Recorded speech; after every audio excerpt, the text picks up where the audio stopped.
My name is Kent Solheim. I'm the founder of Gold Star Teen Adventures. Gold Star Teen Adventures started in 2010, and to really understand what Gold Star Teen Adventures is, I need to tell a little bit about my own story that led to the creation of the foundation. So I'll take you back to July 27th, 2007, and that particular night was on a mission into Karbala, Iraq. So shortly after the mission started, we found ourselves in a pretty intense gun battle with insurgent forces. And throughout that night, I was actually shot multiple times. I remember thinking about my kids, not wanting them to grow up without me. So that helped me to get my wits about me enough to get on the radio and let people know what had happened, and that I was wounded pretty seriously. And the consequence of that injury was the loss of my right leg, but really the lessons that I took away from that event started about 2 seconds probably after getting hit. I was 35 years old at the time.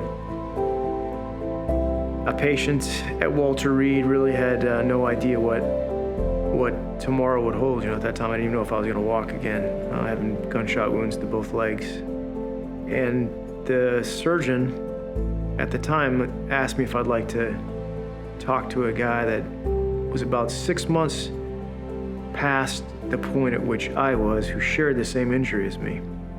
So this young soldier came and walked into my room, sat down and talked to me, told me his story, told me where he was in his road to recovery. Part for me started when I saw him walk in the room, and I, like, okay, hey, he's walking. It was the catalyst, I guess, for my recovery to really start. When we looked at the foundation, we said, okay, hey, what I wanted for my own kids if I had not made it home. And there was a lot of my peers, that didn't make it home, a lot of other soldiers that weren't as lucky as me. And they left behind the families, so if I had not been so fortunate to survive, what would I have wanted for my own kids? And yes, this is an outdoor program, but why do we use those things? Because whether you're on the side of a 200-foot cliff on a rope, or 100 feet underwater, or 10 hours into the backcountry, there's lessons that are there to be learned. There's some challenges that you've got to overcome from inside.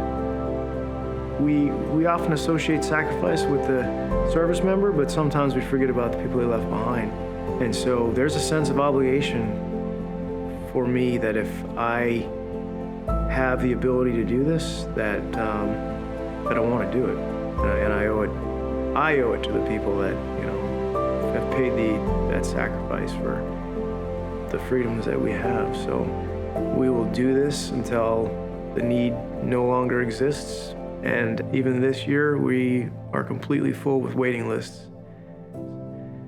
That tells me the need still exists.